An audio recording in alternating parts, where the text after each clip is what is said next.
عاشقم همیشه، تنگ چشمای تو میشه، عطر تو میپیچه تو هوا،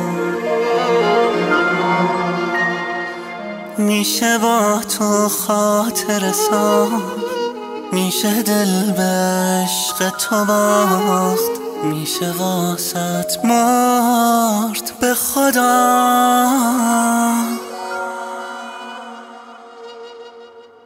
نمیدونم قراره تا کجا، اما دوست دارم. نمیدونم چرا، اما دوست دارم. نمیدونم قراره تا کجا، اما دوست دارم. نمیدونم چرا، اما دوست دارم.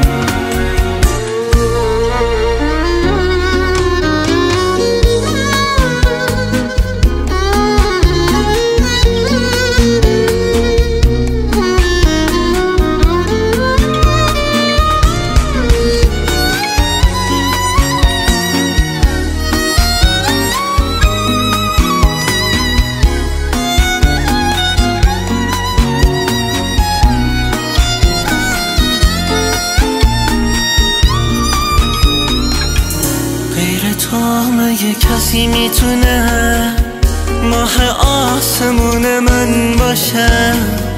توی روزای پاییزی و سرد گل مهربون من باشه. قدر چشماتو میدونم، به خدا دنیا کوتاهه، کسی فرداشو نمیدونه، فرصت تا قد یه آهه.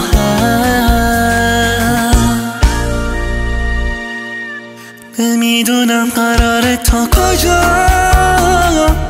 اما دوست دارم.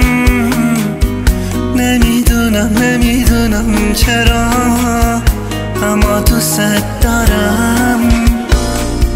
نمیدونم قراره تا کجا، اما دوست دارم. نمیدونم چرا، نمیدونم قراره تا کجا، اما دوست